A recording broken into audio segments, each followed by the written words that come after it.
कितना पैसा खर्च हुआ, कितना पैकेट ढीला हुआ, क्योंकि लाखों लाख लोग पहुंच गए। पैसा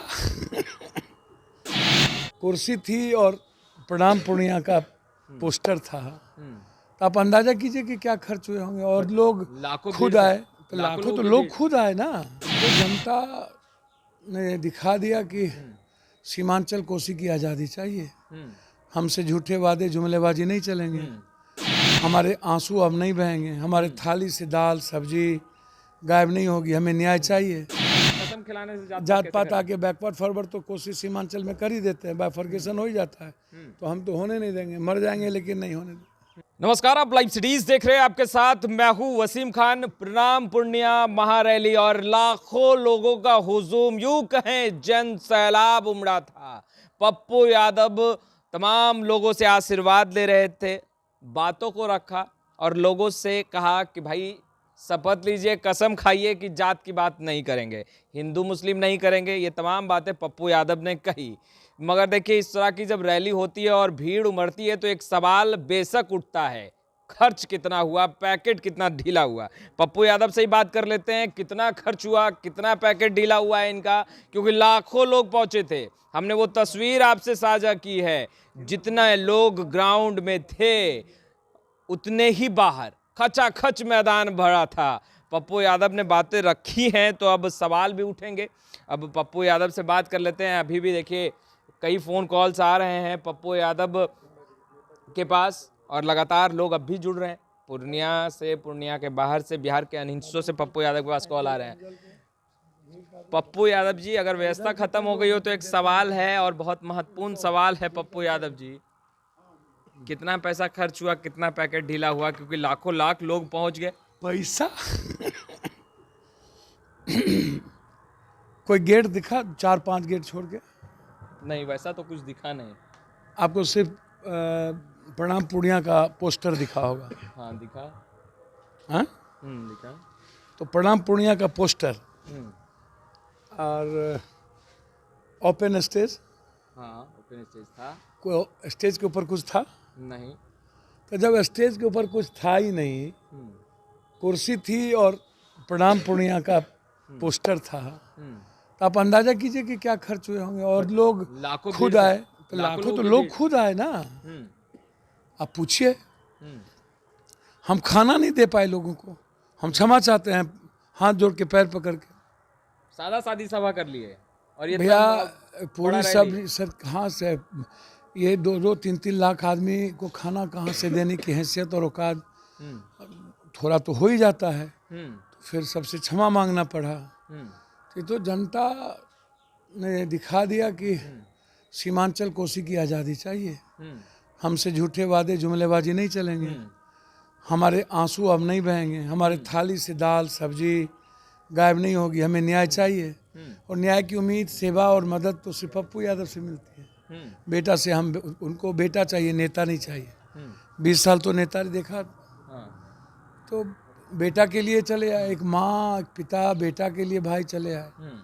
तो जो आज की भीड़ थी वो तो समझिए कि इसको आप क्या कहें, वो तो कैसे इस इलाके में फैक्ट्री हो, मक्का मखान चीज़ें, इस पर बात करिए ना, इस पे बात करिए। पप्पू यादव जी, आपका जो स्पीच रहा वो नेता वाला नहीं, बेटा वाला रहा। आपने विकास की बात की, आपने बात की कि कैसे जो लड़कियां हैं वो शिक्षित हो, उन तमाम बातों को आपने रखा। मगर उसी बीच आपने लास्ट जब आपका संबोधन चल रहा था, आपने कसम खिलाया, आपने कहा कि वादा कीजिए, जात पात नहीं, हिंदू मुस्लिम नहीं करेंगे। कसम खिलाने से, वादा लेने से जात पात खत्म कर देंगे क्या? हाँ, पूर्णिया में जात पात नहीं है, नहीं करते हैं लोग। मैंने कहा नहीं करना, हम लोग को कोई हिंदू मुसलमान करेगा, नहीं करना। लोग तो आके, नेता लोग आके नफरत तो पैदा करते ही ना, रही आगे चीज़ तो करते ही है ना। नहीं, ये नहीं करते हैं। कसम खिलाने से जात पात आके बैकवर्ड फॉरवर्ड तो कोशिश सीमांचल में कर ही देते हैं, बाइफर्केशन हो ही जाता है। तो हम तो होने नहीं देंगे, मर जाएंगे लेकिन नहीं होने देंगे, बिल्कुल नहीं होने देंगे। किसी भी कीमत पर नहीं करने किसी नेता को ना करने देंगे, ना करने का राइट है। अच्छा, रैली जो है, रैली में जिस तरह से हमने वीडियो चलाया, कमेंट आ रहे थे, फिर पूछा जा रहा था कि क्या पप्पू यादव महागठबंधन के साथ बिहार में रहेंगे, जिस तरीके से पप्पू यादव दिन रात मेहनत कर रहे हैं, तो भाई लोकतंत्र बचाने की बात है। पप्पू यादव भी कहते हैं कि भाई लोकतंत्र बचाना है, विकास करना है, तो क्या साथ आएंगे अब? सर हम तो पहले से ही अर्जी, अपना आग्रह, अपनी भावना, जो जनता की भावना है वो मेरी भावना है। पहले ही मैंने कह दिया है कि हम हिस्सा हैं, और अब तय करना परिवार के बीच लेना, हम तो परिवार के हिस्सा पहले से हैं, और परिवार को समझना है ना। इस रैली के बाद पप्पू यादव का मनोबल कितना बढ़ा? मेरा मनोबल आपको क्या लग रहा है? नहीं, आप जानना चाहते हैं भाई, मनोबल तो आपका बड़ा हुआ है ही। हम हर दिन जिस तरीके से आशीर्वाद मिल रहा है सर, आशीर्वाद तो मुझे हर जगह मिलता है, हर जगह लाखों की भीड़ मिलती है। एनआरसी में लाखों की भीड़ थी, पटना बाढ़ में, कोरोना में, बिहार के हर हिस्से में लाखों की भीड़ होती है। आप उठा के देख लो। इस बार पूर्णिया में पप्पू यादव इस सभा के बाद, इस महारैली के बाद लग रहा है कि पूर्णिया में पप्पू यादव 2024 में पास? अब पास जनता करेगी कि पप्पू यादव खुद? पप्पू यादव को क्या लग रहा है इतना मेहनत करने के बाद? वो जनता को तय करने दीजिए। हम लिखेंगे ही ना, हम तो कॉपी में लिखेंगे। हमने सही सत्य क्या है, हम पर कितना भरोसा है, कितना विश्वास है, तो ये जनता तय करेगी ना। तो जनता को तय करने दीजिए। क्या लग रहा है लास्ट वक्त पे मोदी मैजिक चलेगा, काम आएगा ये बिहार? सर देखिए, मैं किसी के बारे में कुछ नहीं कहूँगा, अपने मियाँ मिट्ठू तो मैं बनूंगा नहीं, लेकिन मुझे लगता है कि जो छोटे छोटे लोग नाक में दम पैदा कर रहे हों, 56 इंच का सीना, कभी गाली दे करके नीतीश जी को मिलाना, कभी उसको मिलाना, तो मुझे लगता है कि नरेंद्र मोदी जी को अपने पर भरोसा नहीं है, और राम पर, भगवान पर भी भरोसा नहीं रहा। जिसको भंजाना चाहे, लोगों में बांटना चाहे, वो उसको जाति, उसको वो ईडी सीबीआई पैसे के अलावे और न्यूज़ चैनल के अलावे किसी पर भरोसा नहीं है।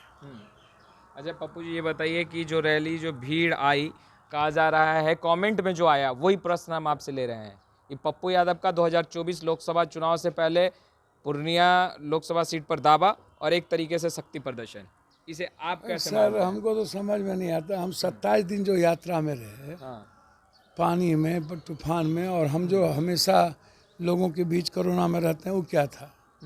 हम पटना बाढ़ में थे, वो क्या था? हर मर्डर में है, वो क्या है? हर लोगों के बीच रहते हैं, वो क्या है? आप हमको बताइए ना। वैसा तो कोई बात है नहीं, एकदम नहीं है। आप बेफिक्र रहें। आप सर, मैं आपको बहुत क्लियर बता दूं कि मैं कोई भी ऐसा काम कभी नहीं करता हूं जो कोई शक्ति प्रदर्शन हो, कुछ हो। मैं नारा के पक्ष में नहीं रहता हूँ, ना माला के पक्ष में नहीं रहता हूँ, मैं किसी गाली देने के पक्ष में नहीं रहता हूँ। ये राजनीतिक रैली नहीं थी, ये रैली कंप्लीट सीमांचल पूर्णिया कोसी के आज़ादी की थी। आम आदमी जो तंग हैं, परेशान हैं, पलायन है, बाढ़ से है, स्वास्थ्य विभाग सब चीज़ से है, तो उसको कैसे? अब तो आराम करिएगा, व्यक्तिगत प्रश्न नहीं, है। नहीं, अब तो आराम करिएगा, अब सोइएगा 2 दिन, इतना दिन जगे हैं, थके हैं। 2 दर्जन काम है, अभी 2 दर्जन जगह जाना है। आराम किस बात का? तो कभी नहीं। हम तो 24, 28, 83 से लेके अभी तक 40 साल हो गए। चुनाव तक आराम नहीं करना है? नहीं, कभी नहीं आराम करना है। चुनाव के बाद भी नहीं? कभी नहीं। हम चुनाव हारे तो बाढ़ में आराम कर रहे थे क्या? 12 दिन बाढ़ में आराम कर, कोरोना में आराम कर रहे थे क्या?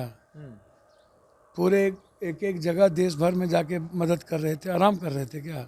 उसके बाद बिहार में जब सब जगह घटना, मर्डर होती है, 24 घंटा चलते हैं, आराम कर रहे थे क्या? मतलब पप्पू जी नहीं रुकने वाले? सवाल ही नहीं उठता किसी भी।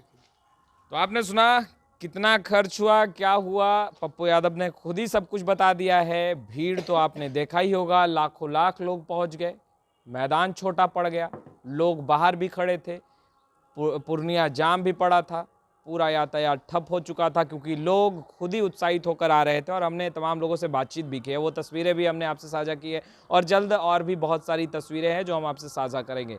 खैर, इस वीडियो में इतना ही। आपका बहुत बहुत शुक्रिया।